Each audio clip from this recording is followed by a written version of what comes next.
It's 15:02 and we have many issues to discuss and many esteemed guests to offer their points of view. I'm very honored to be here today at this important meeting.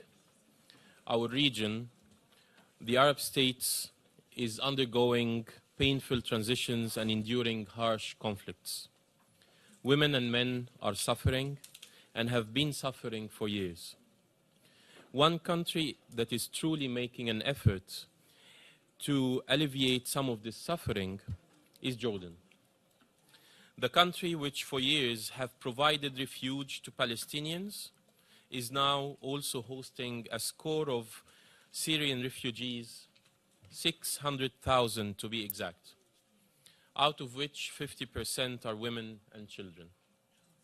Approximately 85% of all refugees are hosted within Jordanian communities, and the remaining 15% are accommodated within camp settings.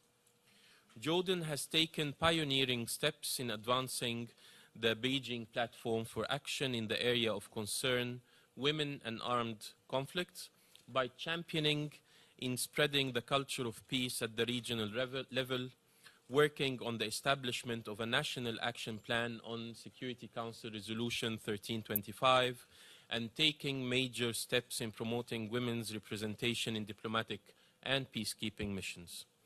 Given Jordan's pioneering in this area, it is only natural that they have convened us today for what I am sure will be an interesting debate on women in armed conflicts.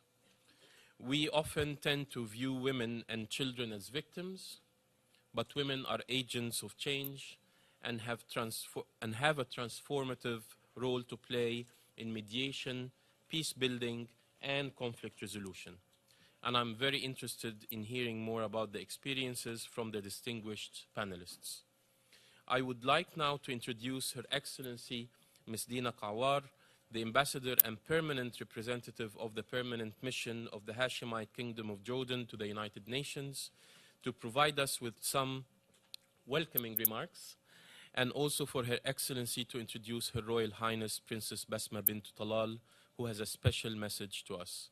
Madam Ambassador.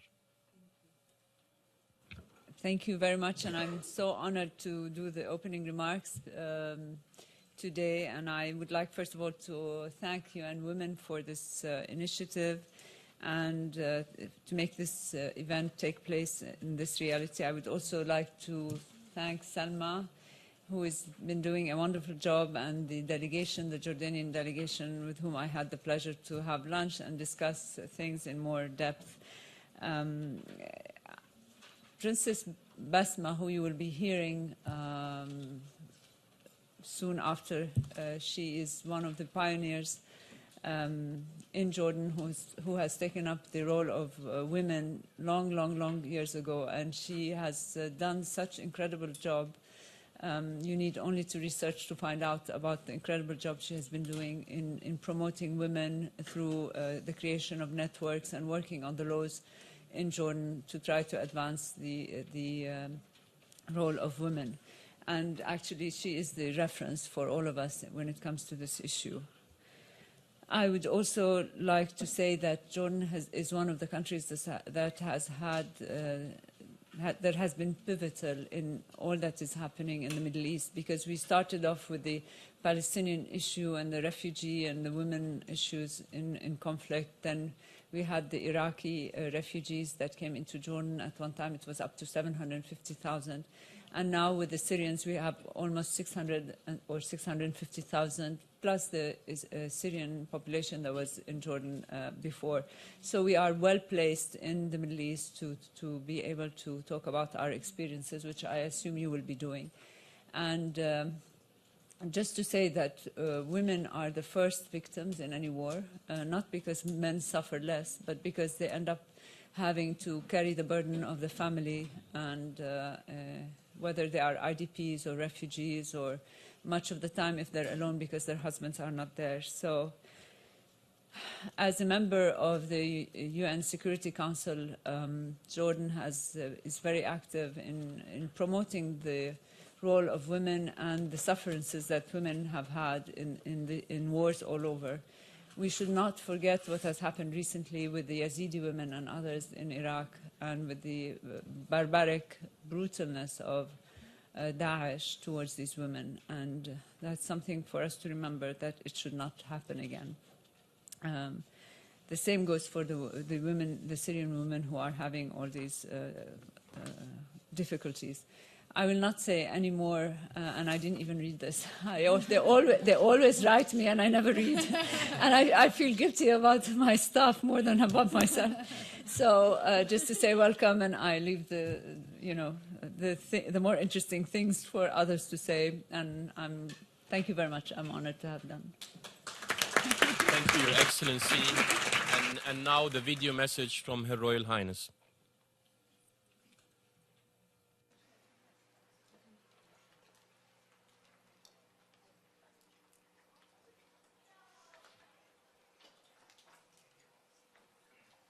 كان إعلان بكين عام 1995 معلماً رئيساً في تعزيز المساواة بين الرجال والنساء، ولحظة فارقة في حياة الحركة النسائية العالمية. ساهم بتمكين الملايين من النساء والفتيات وفتح آفاق المستقبل لهن. ومنذ تلك الفترة قطعنا شوطاً طويلاً، ولكن هذا يقودنا إلى التساؤل عما إذا كنا قد هيأنا الأجواء لجيل الشباب الذي ورث إنجازات بكين ليكون على دراية كاملة بالآمال والطاقات التي تم بناؤها آنذاك، والأهمية التي يحملها إعلان بكين لهم، لأن الشباب في نهاية الأمر هم المعنيون بالحفاظ على روح إعلان بكين ودفع مكتسباته إلى الأمام. وعلى الرغم من الاضطرابات المتعددة التي أثرت على معظم مناطق العالم منذ ذلك الحين، سواء الحروب أو الأزمة المالية العالمية وتبعاتها أو الربيع العربي، لمسنا الجهود الكبيرة التي بذلت من أجل تمكين النساء والفتيات في مجالات عديدة.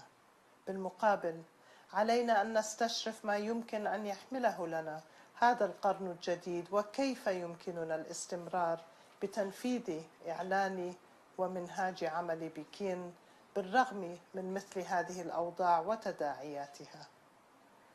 لقد تم إجراء تقييم لإعلان ومنهاج عمل بكين من قبل، ولكن مع تزامن التقييم في هذه المرحلة مع تقييم الأهداف الإنمائية للألفية، والتي ستصب في جدول أعمال التنمية لما بعد 2015، آمل أن نتمكن من إرساء أرضية مشتركة بينهما، وأن نتفوق على أنفسنا من خلال اتخاذ توجه علمي وواقعي لهذا الموضوع.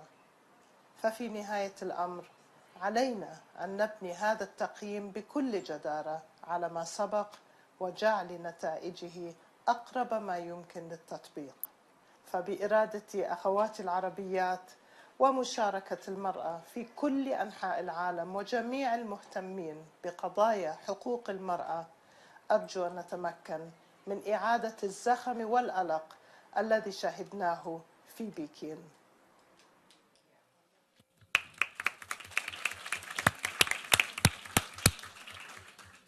Many thanks.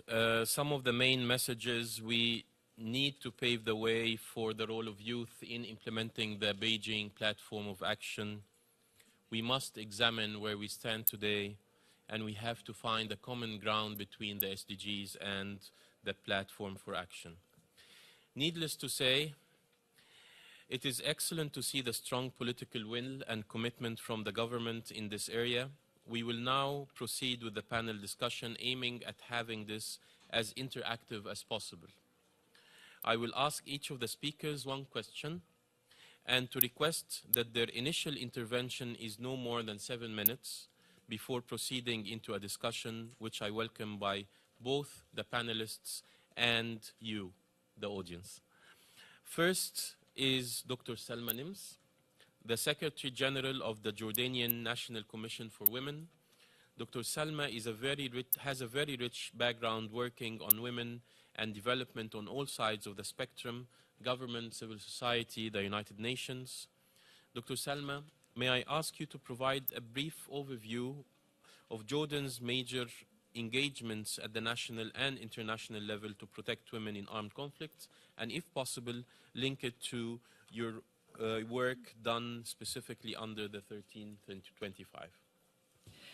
Thank you, and please allow me again to thank UN Women for the support that we are receiving in our work to achieve gender equality in Jordan, and specifically now with this side event and with the focus on women and armed conflict in Jordan. To be honest, this session comes at a time when the regional events are threatening the lives and rights of women in the areas of conflict in the Middle East, subjecting them to the worst forms of gender-based violence and exploitation. You know, in Jordan, this is a major concern for us, even if it's not affecting women, Jordanian women themselves, but we see it happening around the region. But the protection of women in times of conflict and post-conflict is now more than just a commitment to a UN resolution in our region, but rather a matter of urgency, obligation, and accountability for the international community as at large. Countries that are hosting growing number of refugees, such as Jordan, face many challenges to respond to the increasing population numbers, to providing the services and securities that are needed, and to maintain at the same time the social, economic, and political achievements that have been achieved since the adoption of the platform. And this is the problem, because we want to keep going on. We want to maintain this momentum of achievements, but at the same time we are brought down with all these concerns. They are not only economic burdens, they are not only security burdens. We are being attacked by a system of thought that is threatening what has been achieved for women in the Arab region. It has been, and I want to refer here to the regional effort that was taken by the UN and specifically ESCWA in reviewing the regional achievements for the Beijing +20. And we did it was an amazing effort that was done in order to get all the Arab countries to provide their reports and then to come up with a regional assessment. But we went to Cairo last February, and the only theme that was haunting all of us was what's happening to the women in our region. I think this was like the main concern. It is not only a security or an armed concern, but military concern. It is a cultural concern that we think that we need to start tackling at the media level, at the educational level, at the cultural production level. It is not just an issue of security and military. Now, for us in Jordan, the Jordanian National Committee in 2010, before the start of the Arab Spring, we started leading a process of establishing a coalition of the civil society, relevant UN agencies, government agencies, and all security relevant forces in order to have a coalition regarding the implementation of Resolution 1325. And we worked on developing a draft action plan for the implementation of 1325. And the plan is going through because of the huge number of people involved. It takes a lot of time to build consensus in order to establish how we're going to go forward. It's on the table of the government now in order to be endorsed.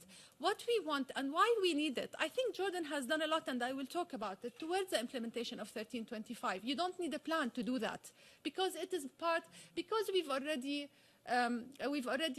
adopted Beijing platform. We already adopted CEDAW with 2 reservations.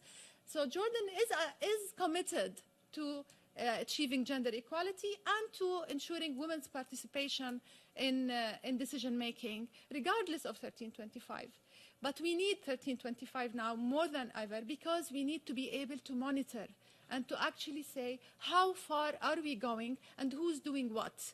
It's very important to do it now.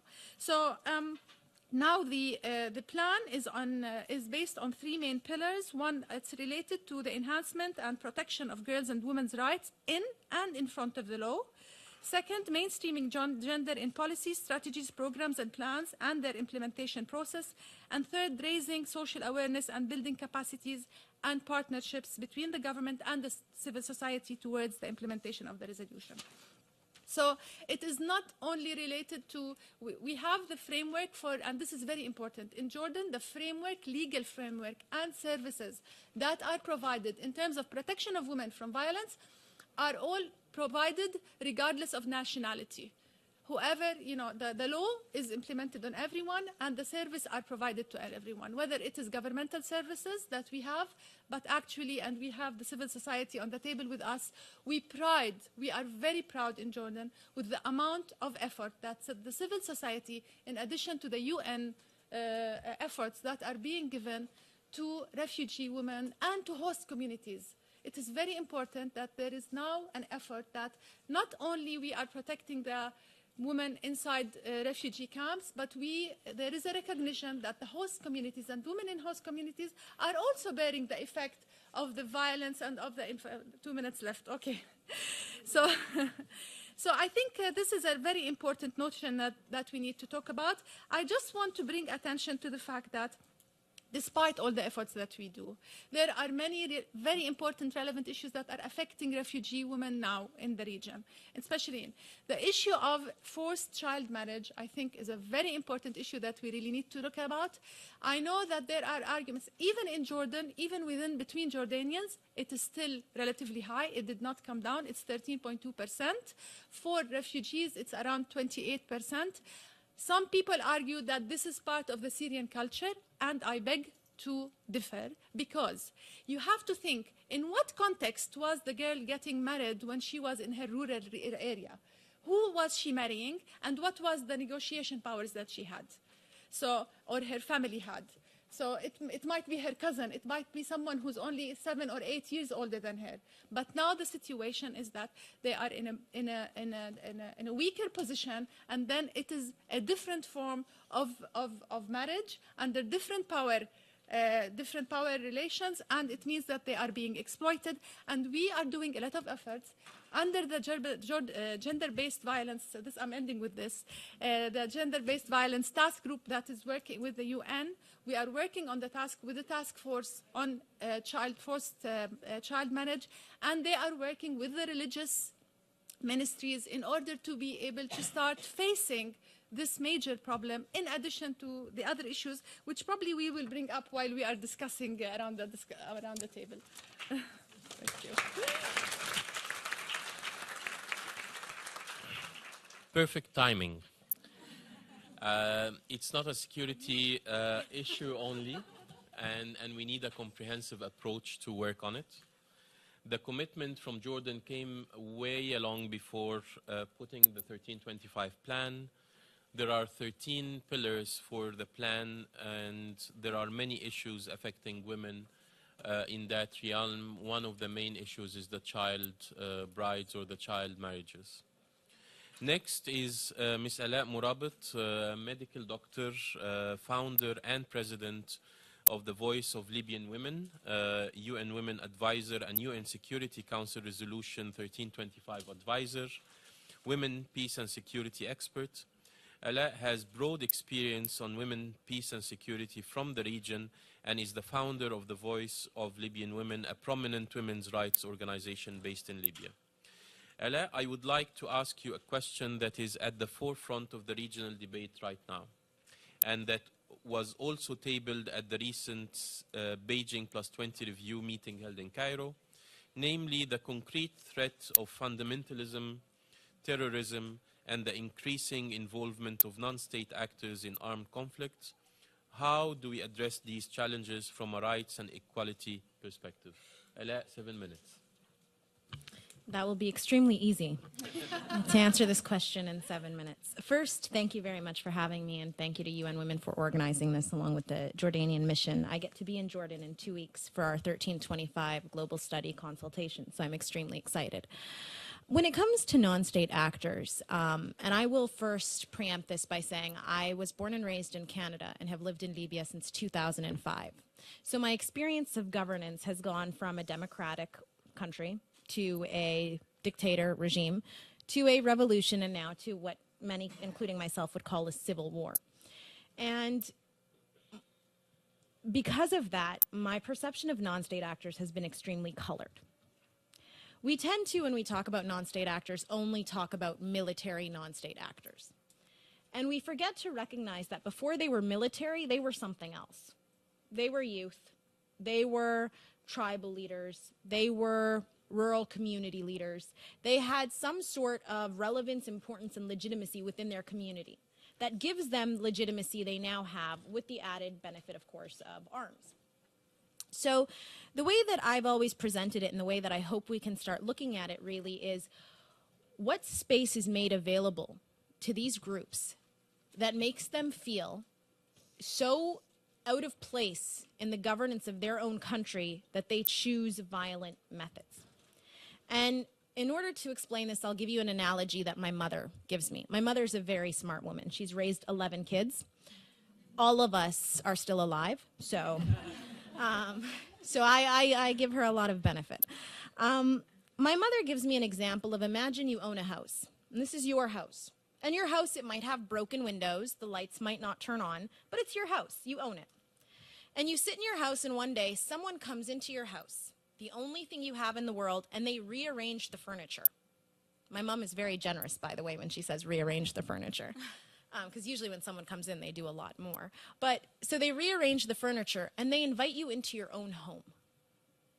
So that's the analogy she gives when international communities and when there are these significant changes in local governance and the local communities are not consulted. They are not spoken to. They feel completely alienated from a process that's in their own country, from an area where they were the authority.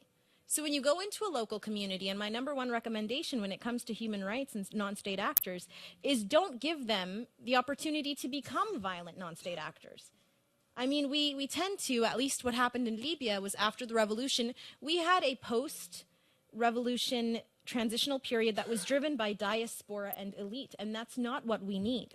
We need to recognize that, yes, there are functioning systems. They're not the systems that we necessarily want, but we're not going to create new ones. So what we need to do is we need to bring those ones to a point where they can work for everyone, where they are fair to everyone. Because we don't want to go from 42 years of marginalizing one group to another 42 years of marginalizing another. I think we need to be able to find a happy medium. And unfortunately, in our part of the world, it's always been very black and white. You either are or you aren't, and that's one of our difficulties.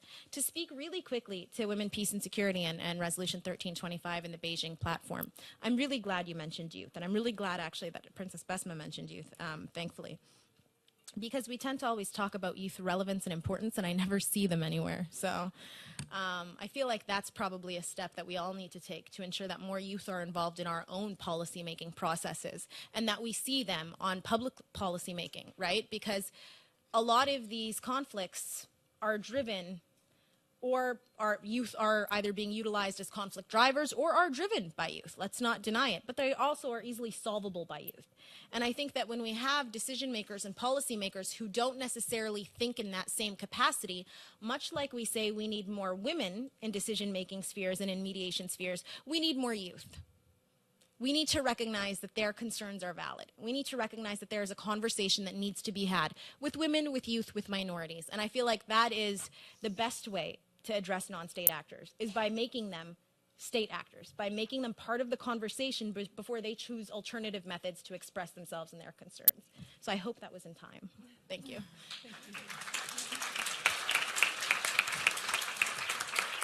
I'm very lucky today with timing. Ala spoke about that we usually bring to the floor the discussion about the military non-state actors. We forget that they were not military before.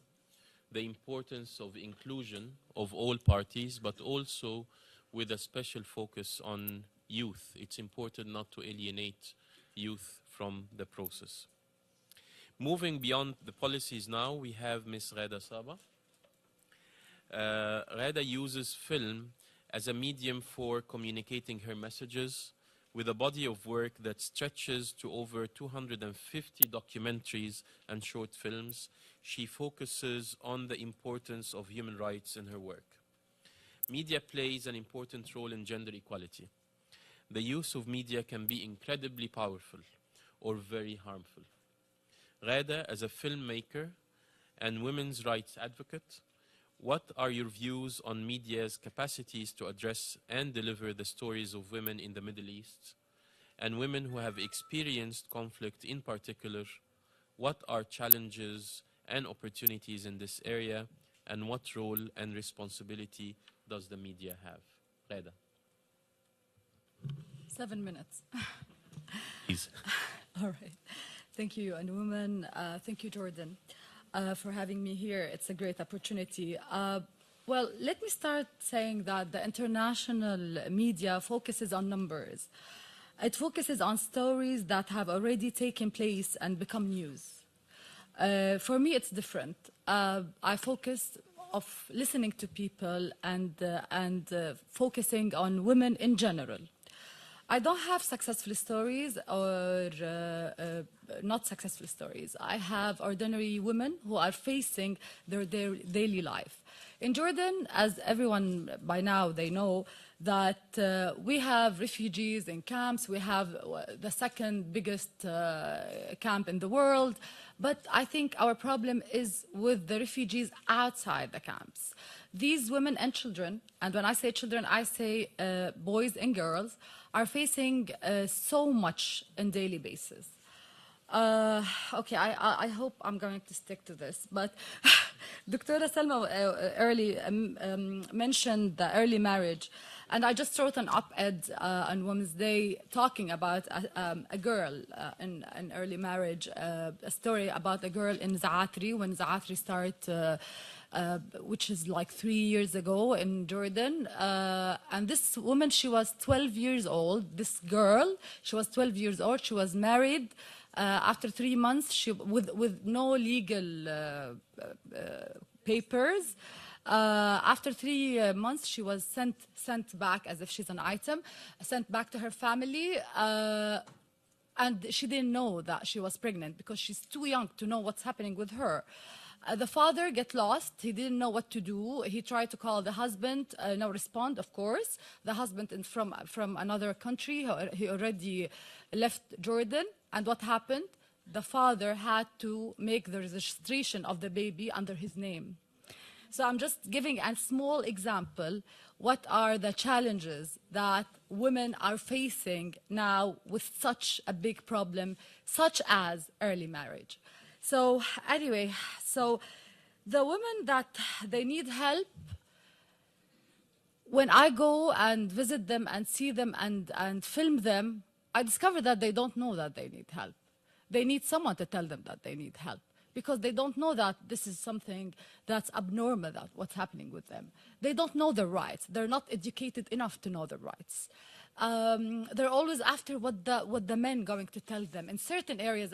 And here I have to say that I focus on the small certain areas, especially in North, where you actually have refugees with their relatives, because, you know, between Syria and Jordan, there's lots of families in common. And for the longest time, you know, like they used to have breakfast in Dar'a and then come back to Jordan, so they're very mixed together. Another example that I would like to highlight to tell you how much the woman has pressure on her, and this should be also in media, we should, you know, focus on it. You know, women are not numbers. It's not about that most of the women in refugee women in Jordan, 80% of them are women. This is not our problem. The problem what's happening with them. Like one of the workshops with UN Women that I did with the Zaatri camp, I remember one of the ladies told me that I work for 6 to 7 hours a day. I take 1 JD per hour. So I go back home with 6 JDs, Jordan dinar. I buy cigarettes for my husband and my son who smoke. They both smoke and they don't work. For 5 JD, I only have 1 JD or 2 JD if I'm lucky to get food. Okay, so I always say that, and why do you allow them to smoke? You know, they can go out and work. No, they can't. Of course they can't. because, you know, they have to get paper, and already my husband was injured. So the woman always feel in certain communities that, you know, she is the last to eat. She is the last one to take care of herself. She is the last one to sleep in the house. She's, you know, like women have lots of issues now in Jordan, have lots of problems now, not because only they're with this crisis. In general, women, we're all, most of the people here are women, and you know, you don't go to sleep until you make sure that everything's fine, everyone is okay. And on crisis, they take care of everything else. Yeah, they just take care of everything else. So, well, anyway, I'm not going to tell stories, but I have to say that I try through my work to empower the storytelling. I try through documentaries, and that's why I love documentaries, to empower or to discover the talents of these women, to tell their stories with their language, with their narrative. I have to say that people come to us to make story about us. They come to us to report, to cover our stories, our needs. But we have a shortage of our own narrative. We have more about us than we have about ourselves. Thank you very much. Many women don't know that they need help. The type of problems that they endure is something that we need to dig more and to know more about. There is an immense pressure on women, and your efforts were to empower women through storytelling. Last, but certainly not least, we have Ms. Layla Nafa to my left, the Director of Projects at Arab Women Organization. Layla has extensive experience in the region working on women's rights, in particular with Palestinian refugees. She has worked for civil society and aims to come up with innovative approaches to address serious challenges. Can you please close the door? Close the door, please. We have spoken of policies, role of government and the media thus far, dear Layla. I would like to get your opinion on the role of civil society. What has the role of the Jordanian civil society been, and what role should civil society play in advancing the Beijing Platform for Action? How can they support the integration of a women and peace and security framework? Yeah. Please. In addition to extension my thanks to the UN Women for arranging this, I would like also to thank the audience, because you're bearing with us the heat, isn't it? And I'm thrilled, in fact, to see that so many people are coming to hear about Jordan. It's a full house, and even some are standing, so it's heartwarming. I should start by telling you that in 1995, I was in Beijing. I was over the moon with excitement for mingling with women activists from all around the world. Yes, while in Beijing, I thought then that with the spell of the Beijing Declaration and the Beijing Platform for Action, that we would bring forth the dreams of all women for equality and social justice throughout the world. 20 years ago, I was armored with knowledge, passion, enthusiasm, and hope for better and timely change. 20 years later, today, it seems like time has almost stood still, because although the struggle never stopped, achievements were slow in coming. But some of these achievements need to be mentioned for my country. For one is, in my humble opinion, is the role of civil society. When the civil society was ignored and seen as an intruding body 20 years ago, today it is taken more seriously with some form of responsibility steered toward it. Another achievement is the empowerment of women. As little as it is, it remains a fact if compared with their status in the past. When I said earlier that achievement was slow in coming, we need to highlight how pitiful it is that Jordan's amended 2011 constitution has not considered gender as worthy of non-discrimination, or that the Jordanian women deserve an equality law. Moreover, the most recent wave of extremism has unfortunately overshadowed even these very small achievements. Patriarchy, it seems, came back with a vengeance and almost full of force with the recent wave of extremism and radicalism to take over the little that was achieved for gender equality. The wave of hatred against women's rights and gender equality is surging after 20 years of Beijing. So, what are we, the civil society, doing about that? We are aware of the domino effect of extremism in the region, the extremists' patriarchal view of women, and the repercussions of that on women's issues. We realize that governments in the region, including Jordan, are using the developments in the region, especially the rise of the so-called ISIS-Daesh terrorist group, as an excuse to further push aside women's pressing needs of development, as the time, according to them, is simply not right. We also realize that now, more than ever, arms and weapons are sweeping the region in the name of security, with superpowers hurrying to send more and more of their technology into our region to fight terrorism and keep their interests safe. Finally, we realize that if any time the need for the civil society was urgent, that now is the time. Now is the time because we are the bridge between governments and people. We are the trusted ones who bring the voice of reason between both sides to one another to maintain peace and security. Now is our time, because the ticking bombs of frustration, desperation, and extremism usually inherently start from the home and lead to nothing short of violence in coups, revolutions, or joining like-minded people in extremism. We also know that when women issues go downhill, it is almost certain that the whole society is pulled down with them too. We, the civil society in the Arab region, raise the alarm of a forthcoming annihilation of our civilization and countries as we know them.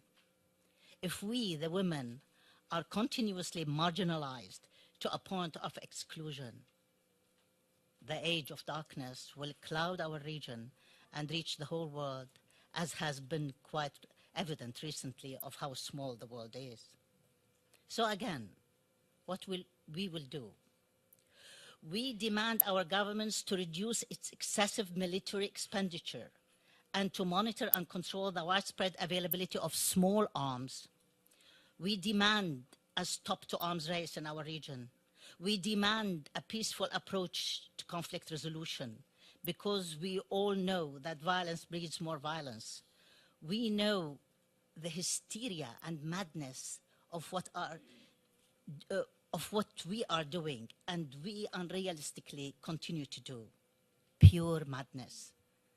We demand the use of international conventions and resolutions, abide by them, and implement them, unless the world no longer thinks they are viable and that the United Nations itself no longer plays the role it was mandated to play. Our demands as civil society to governments, especially in Jordan, is no easy task, even though we believe in the urgency of women matters, now more than ever, and duly because of that, and because we want results, we, the civil society, have bridged with a semi-governmental body to create a coalition for Beijing plus 20 to try to pressure the government to do what it should have done 20 years ago.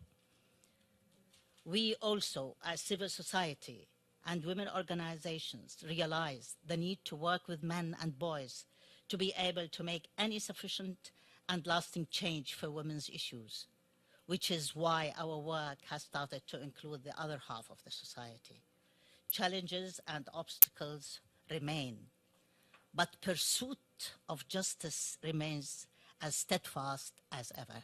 Thank you very much.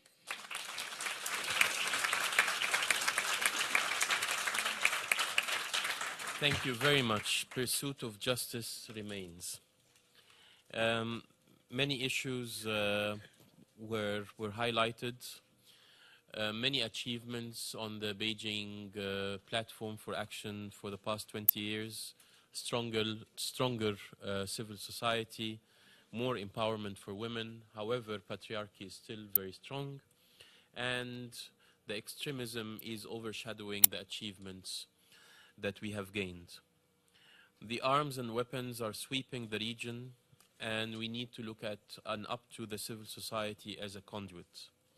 Many demands, among them a peaceful approach to armed conflict and the use of international resolutions and conventions. I'm a very happy moderator because we have more than half hour for discussion, 33 minutes. So we open the floor, and this will be an opportunity as well for some of the speakers to share more of the information they wanted to share. Okay, so we will be as democratic as possible. So we will take from women and men and from both ends of the room. So we start by the gentleman over there, and then your good self, and then the lady in the middle, and then over there. Thank you so much. My name is Abdurrahman Al-Halawani. I'm representing Women's International League for Peace and Freedom, and my country as well, Jordan. I'm also a strong believer in the role of men in supporting women empowerment and gender justice in all its intersectionalities, and the importance of transparent and honest inclusion of youth in the dialogue. Her Excellency Dina Qawar highlighted that women are the carriers of burden, and Ghada highlighted some of the everyday realities women live in Jordan. Dr. Salma talked about the power relation when it comes to child marriage. I would like to hear more from the panelists about the efforts Jordan is doing on both governmental level and civil society level to challenge the power hierarchies and the structural patriarchal masculine identities, and the efforts to introduce a feminist hegemonic structure, knowing that educating women about their rights is not enough for them to demand them. Thank you. That's going to be probably like a thesis, no? But we take few questions, and then we will give the floor to the panelists. Please. Oh, is this one? Okay.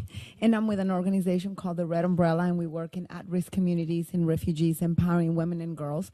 And I been focusing on women and girls, but I keep having this, and I keep hearing it everywhere I go, that empowering boys and youth is just as important because those men become those girls' husbands. So I would like to know what specific efforts on educating boys and empowering boys through maybe peace education has Jordan engaged in? Please. Hello, my name is Shelly. I'm representing a group of youth from Mexico City. And first of all, I applaud you all for all the work you're doing. It's really amazing. And my question was with the person over there, which are the specific actions in dealing with women's violence and forced marriage? How much can a 30-year-old man listen to the UN's concerns? And then finally, with the first round of questions. Yes, please. Thank you. I am Dr. Selma Acıner. I'm from Turkey and from the region, and closely following what has been happening in the region. And I would like to say that Turkey is one of the huge receivers of refugees in the world. And as a fact, Turkey has received more than 3 years that Europe has received refugees in just 3 days. And you could understand the immense effect of the refugees in Turkey. And most of these refugees live in urban areas, and 75% of them are women, and also children under the age of 18. And of course, it is not very easy to absorb all these refugees. The issue that I would like to raise, in fact, is that we have to really make use of 1325. And when it comes to asking for relief and rehab work, we invite civil society organizations. But when it comes to global governance, we say to civil society organizations, go back to your work. And we have to find a kind of a balance here. And since we are going to discuss 2015 plus development agenda and the SDGs, and since we are now in CSW, which is a global governance body for women, my demand is to remind the governments to include women's NGOs, the constituency, into the work of peace resolution, conflict resolution, and peace decisions. Thank you. I would go on some more, but I think I don't have time. Thank you very much. I believe we still have time for more questions in the second round. And actually, the audience made it quite easy on us because the questions were structured. Maybe we can move from the government to the non-government, and we can also shed some light on what has been happening elsewhere and with the media as well. So please, Dr. Salma. We'd like to think of ourselves as non-government. But just to clarify, the Jordanian National Commission is the women machinery that was established by a cabinet decision in 1993, actually, and its mandate was elaborated after Beijing 1995 in order to implement, was part of its main mandate is following up on the implementation of the Beijing platform. So basically our relationship is like, being in the middle between the government and the civil society. The civil society has I would say, the pleasure of being able to reach the upper level and demand the highest. We try to mediate and build the consensus.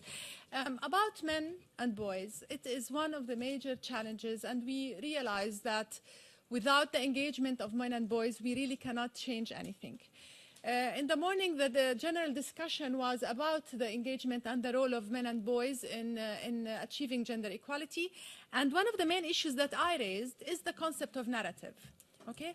Who is leading the narrative? And if we want a better role for men and boys, it's about the reinterpretation of masculinity, but also we have to look into, and what I mentioned the session that we were in last Friday, it was a side event, is the reinterpretation of the religious text, which is actually deciding the roles of men and women and the power relations for women and women. And I focus on the idea that it is who decides the interpretation of the text, because not necessarily the interpretation is the only possible interpretation, and actually we can reach a more equal form of interpretation of the religious text that would give women more role and men lose much of the machoism that we have given them within our cultures.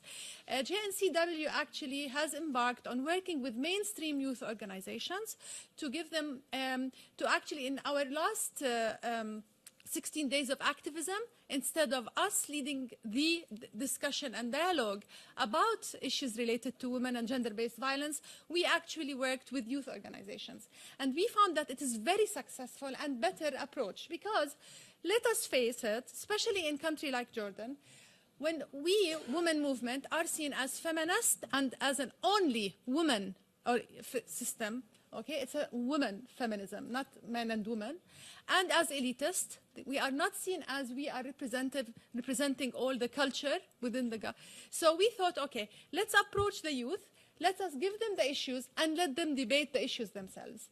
And in our closing event, which had 700 people there, with senators and parliamentarians and ministers, the youth stood up, men, boys, young men and women, and they demanded the changes in some of the laws. And it was an amazing success. Lots of people went out feeling that they need to do something, because it came from the biggest base of the nation. 50% of the nation is youth. So now we're embarking on a project that works on empowering the youth, or mainstream youth organizations, not female organizations, not women NGOs, but youth organizations, to actually understand and be aware of the issues, and then we would support their initiatives to do local mobilization, community mobilization for change. I think this is the way to move. Thank you.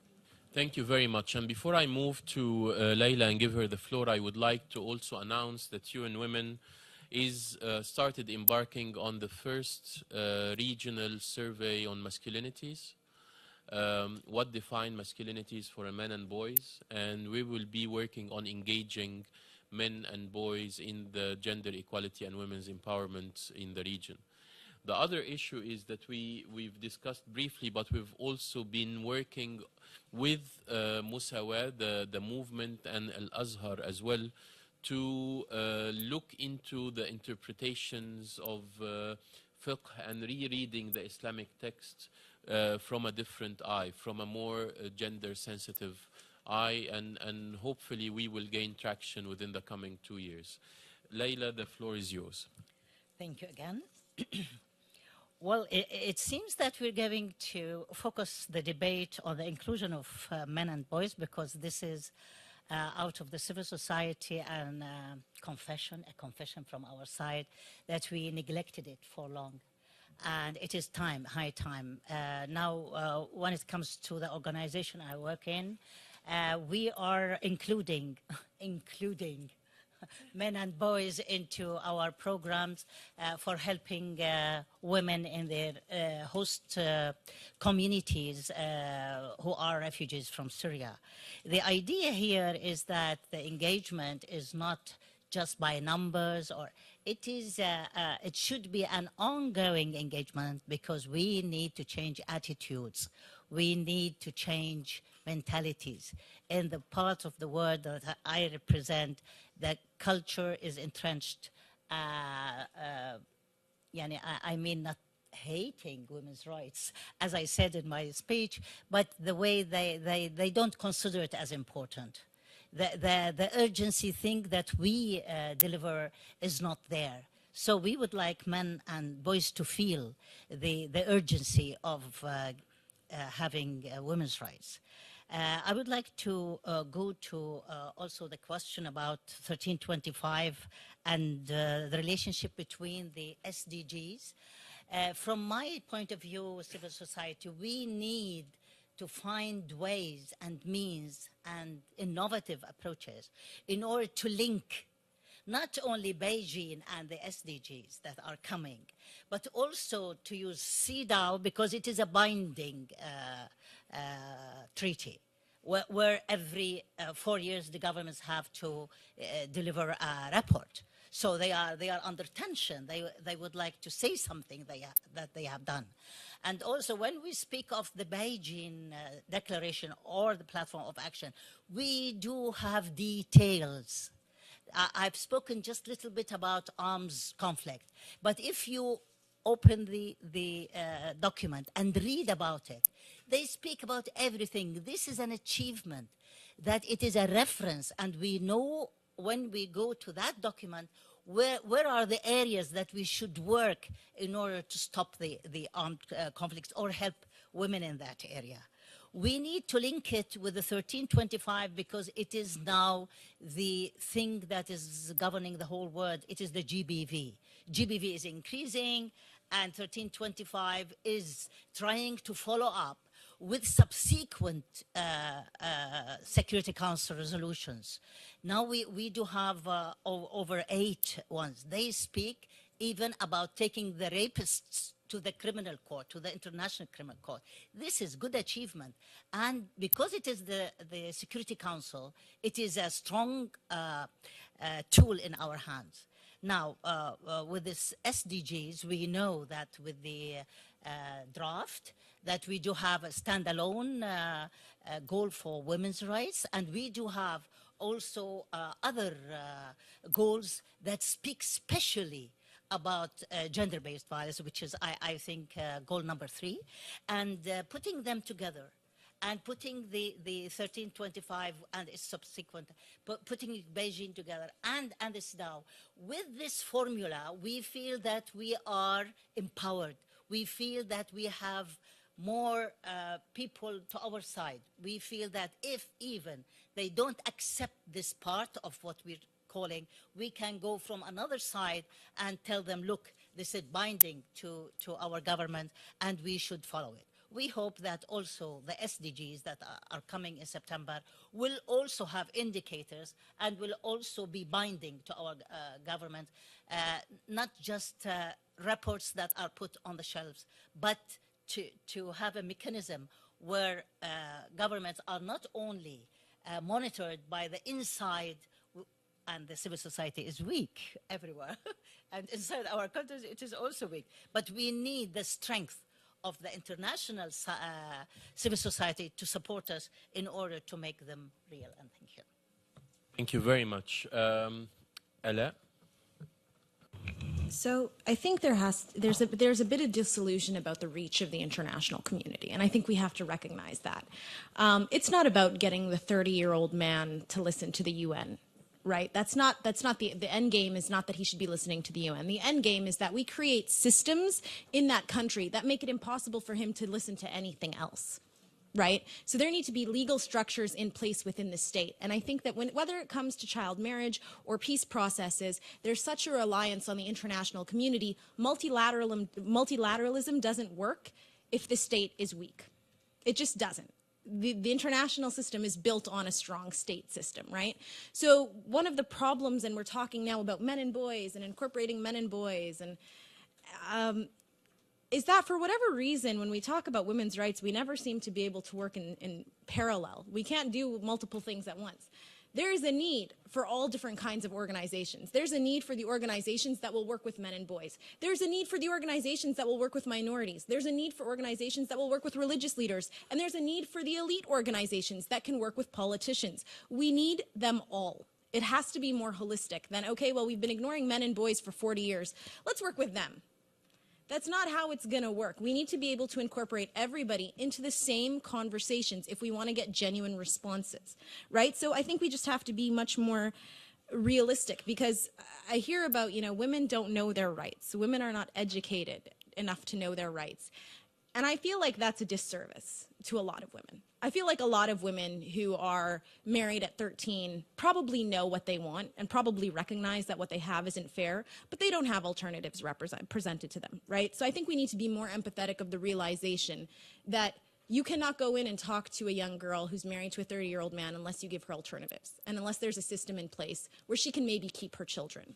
And you can't go and talk to a victim of abuse and say, you should leave your husband when there's still risk to her. I mean, her priorities might be different. She might not be thinking of getting women in parliament. She might be thinking of getting home safe every day.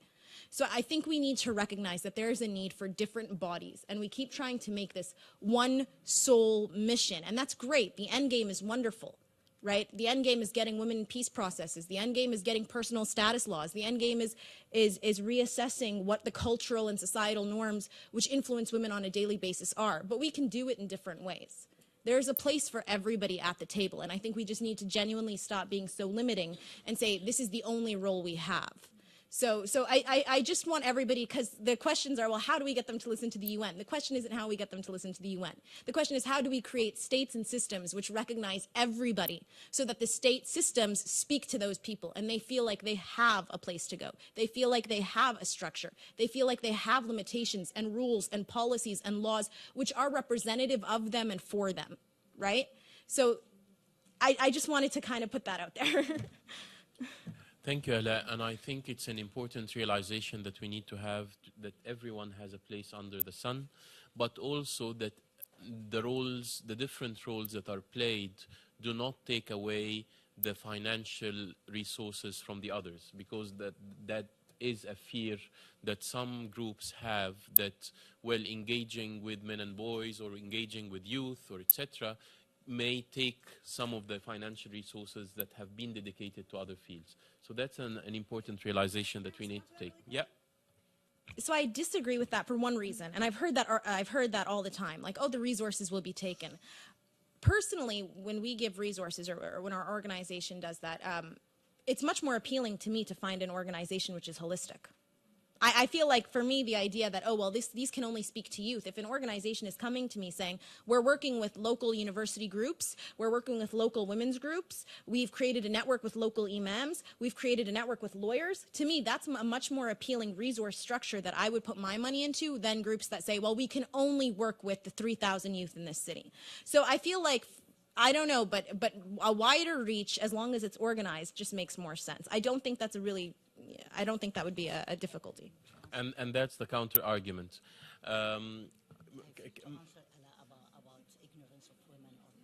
Yes, may we have the floor to Ghada and then maybe back to you, Layla? So, Ghada. Regarding working with men, I do work with men as well and boys. Beside my documentaries and beside my weekly reports from all over Jordan, I do make workshops, and that's why I'm here today. Actually, I reached working with women's rights and UN Women because I had an initiative a year ago, and now it became an NGO because of this need. And we are working with everyone in the community. We are working with all, we were working with religion people to convince the men that these are their rights. We are working with lawyers and also to tell the women that they have rights to do this and that, and she won't be killed when she go back home if she does this and that. So we are working with the society, the whole society, in these small areas. But I have to say that we all talking about things that on paper, and I totally agree with anyone who's saying that education and knowledge is our big door to better tomorrow. Education and knowledge.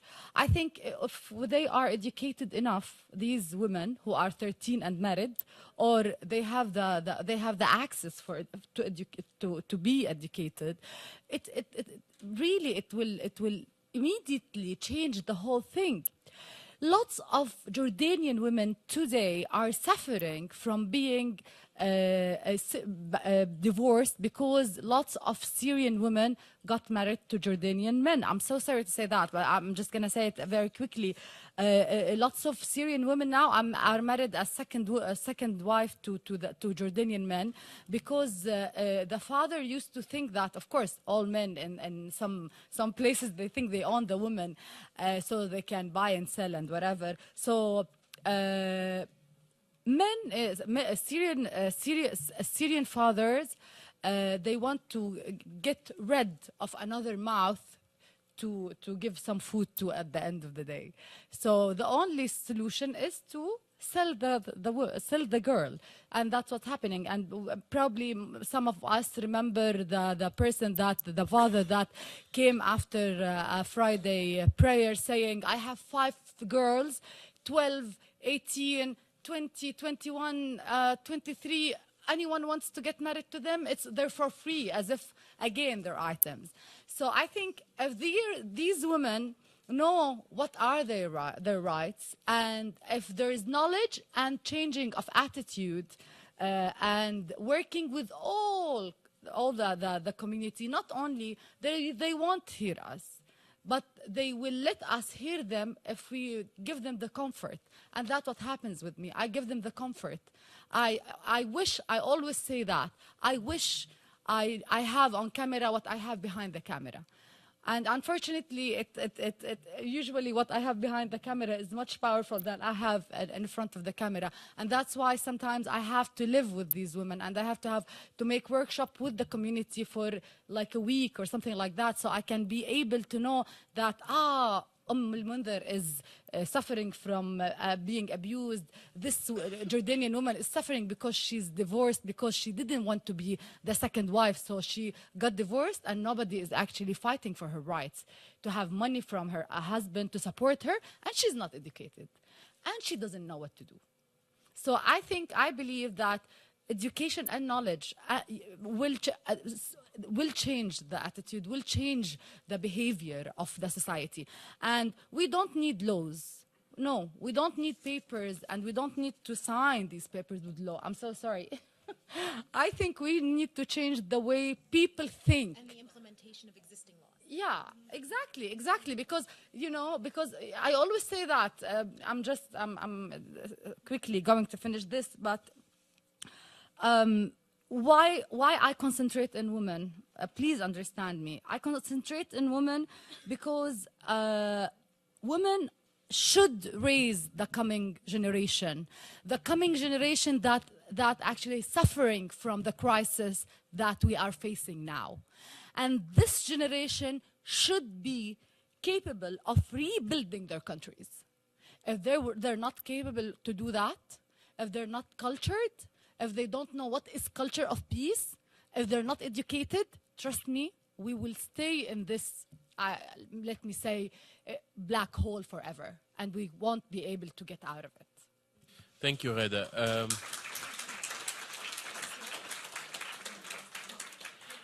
Layla had a point to respond to, and then maybe we can have another question or two before we leave this room. Layla. It's just a continuation of what Rada has said, that education is the road, is our road, and raising awareness is the role of the civil society. The idea that Allah has said, that women, when they are 13 and they are married, they know. They do not know. We work on the ground. And when it was the Syrian coming into Jordan, you know, in a very, very, shall I say, bad way, like being refugees for the first time, they don't know how to behave. The story I would like just to share with you is how do they approach these years, these times, the reproductive health thing. We've worked in Jordan for long years with education till it was a success story. It is now, up till now, a success story that in every medical center in Jordan, there are contraceptives free for women. This is very good, but it was with big efforts. Now, when the Syrians flew into Jordan like refugees, they felt helpless. But the machine of changing the culture, our culture, changing the attitude towards contraceptives with the rising of the Islamist religious extremists, made these little 13-year-old mothers ignorant. They did not want to approach the clinics that are available in Jordan because it is haram. The word in Arabic is used for, it is not nice to go to such places. This is education. They educate against what we aim for. And we have now, and I think that what we should do now, re-educate. Because in Jordan, the ground is very fertile for the way we address people. And it should be again and again, there should be re-education so as we will not either be subjugated or bow to the new wave that said to women haram for reproductive health. I just wanted to say this example just to indicate that our road is education and raising awareness and capacity building for our women. Thank you.